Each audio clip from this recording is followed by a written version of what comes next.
Kas tad patiesībā ir nesalaužama mentalitāte? Nesalaužama mentalitāte nenozīmē, ka tu nekad nekļūdies.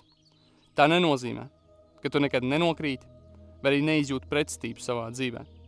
Mēs visi esam cilvēki. Mēs visi reiz kļūdāmies un nokrītam vairāk reižu, nekā citi to redz. Bet nesalaužama mentalitāte sāks tajā brīdī, kad pēc visa tā, tomēr, tu izvēlies piecelties vēl vienu reizi.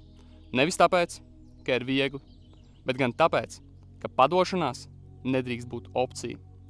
Jo atceries, izaugsme nekad nenāk, kad viss tavā dzīvē iet perfekti.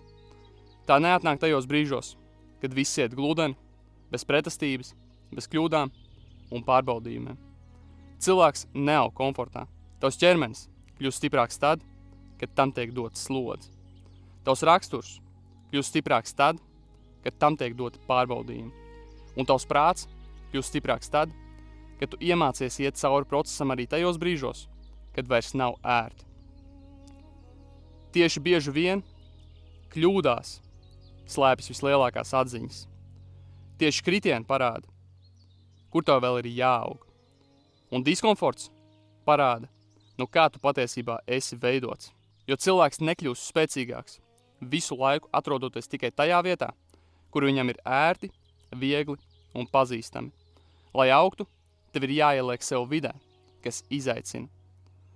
Jātrenējās tad, kad negribas, jāstiprina disciplīna, kad motivācija pazūd, un jāturpina iet uz priekšu, kad galvā sāks atrunas. Šī kustība ir paredzēta cilvēkiem, kuri grib kļūt stiprāki fiziski, mentāli un garīgi. Cilvēkiem, kuri ir gatavi būvēt spēcīgus ieradumus, stiprināt disciplīnu, uzlabot veselību, savu ķermeni, raksturu un spēju izturēt diskomfortu. Veselīgs dzīvesveids, fiziskās aktivitātes, pašdisciplīna, veselīgs uzturs, augstie stimuli, elpošanas prakses, iekšējā spēka, apzinātības un personīgās izaugsmes veicināšana ir nesalaužams mentalitātes pamat elementi.